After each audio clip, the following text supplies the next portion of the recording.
Is it mother of all the crises?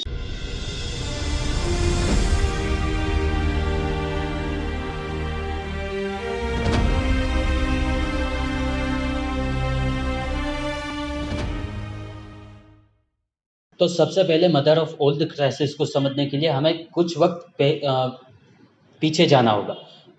अब हुआ कुछ यूँ कि 2008 में जब लेहमान ब्रदर क्राइसिस आया था, तो उस पर सबसे ज़्यादा पैसे बनाने वाले इंसान थे माइकल बरी। माइकल बरी ने 2008 में जो क्राइसिस आया उसमें शॉर्ट करके सबसे ज़्यादा पैसा बनाया था। उन पर एक हॉलीवुड की मूवी भी बनी है द बिग शॉर्ट करके। उसके बारे में मैं ज़्यादा यहाँ पर नहीं बताना चाहता क्योंकि यूट्यूब पर आपको काफ़ी सारे वीडियोस मिल जाए। अब सीन कुछ यूँ हुआ कि आज से कुछ मंथ्स पहले माइकल बरी ने एक ट्वीट डाली थी the mother of all the crisis, और बाद में उसने वो ट्वीट डिलीट कर दी।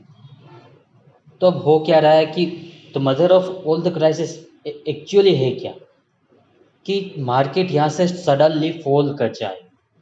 अब क्राइसिस उसको कहा जाएगा जब निफ्टी, मतलब यानी कि हमारे इंडेक्स समझ लो, निफ्टी या फिर बैंक निफ्टी या सेंसेक्स, जो कोरोना वक्त में जो क्राइसिस आया था उसे क्राइसिस कहते हैं। क्या वो वापस उसी लेवल तक जा सकते?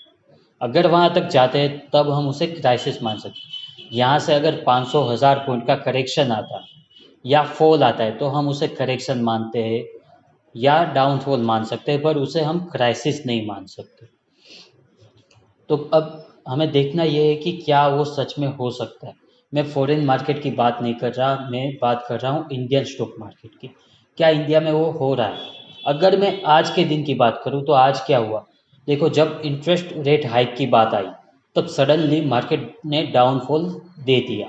पर जैसे ही इंडिया के ग्रोथ पर बात आ गई तो आरबीआई उतना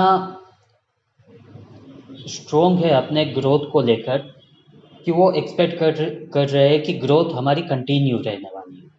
तो जैसे ही ग्रोथ कंटिन्यू होती है ये बात आई तो मार्केट ने फिर से एक अप मूव दे दिया और शॉर्ट कवरिंग आ गई। But at the end of the day market वहाँ पर फिर से नीचे आकर क्लोज होता है जहाँ पर वो सुबह पे नीचे आया था। तो उसका मतलब ये है कि डाउन साइड रिस्क अभी भी कंटिन्यू है, या हम ये कह सकते हैं कि एक डाउनफॉल अभी भी पेंडिंग है। अभी 1 या 2 दिन पहले ही मैंने एक वीडियो बनाया था कि 1 डे एनालिसिस और 1 वीक एनालिसिस, मतलब उसमें भी साफ दिख रहा है कि मार्केट में अभी भी एक डाउनफॉल है। पर क्या वो क्राइसिस हो सकता है? अब देखो, जब हम देखेंगे सोशल मीडिया पर या किसी भी और भी जगह पर तो सब लोग यही बात कर रहे हैं कि एक रिसेशन आने वाला है। और आप सब लोग जानते हो कि मार्केट का एक नियम है कि जो सब लोग बात करते हैं मार्केट अक्सर उसका उल्टा ही कर देता है।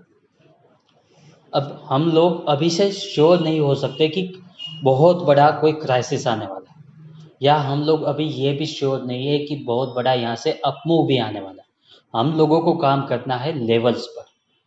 अगर लेवल्स एक के बाद एक ब्रेक होते जाते तो हम लोग भी शॉर्ट करते जाएंगे। हम लोग कोई भी शक नहीं करने वाले मार्केट के उस डायरेक्शन पर।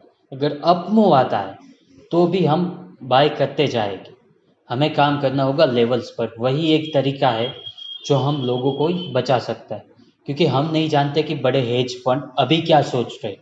क्या वो ये सोच रहे हैं कि हर एक आप अगर यूट्यूब पर देखोगे ना तो हर एक हेज फंड के मैनेजर आकर यूट्यूब पर बता रहे हैं कि बड़ा सा क्राइसिस आने वाला है। तो हो भी सकता है कि वो दिखाए कुछ और वो खुद बाय ऑन टिप्स करते जाए। कुछ भी हो सकता है मार्केट में। हमें बिलीव नहीं करना है किसी भी तरीके मार्केट के सेंटीमेंट पर। अगर mother of all the crisis होता है तो सबसे ज़्यादा शॉर्ट करने वाले भी हम ही रहेंगे, और अगर मार्केट यहाँ से बाउंस बैक होता है तो बिलीव मी सबसे ज़्यादा और सबसे पहले बाय करने वाले भी हम ही लोग होने वाले। बस आपको इंतज़ार करना है लेवल्स के ब्रेक होने का। अभी मार्केट एक कंसोलिडेशन की रेंज में फंसा हुआ है।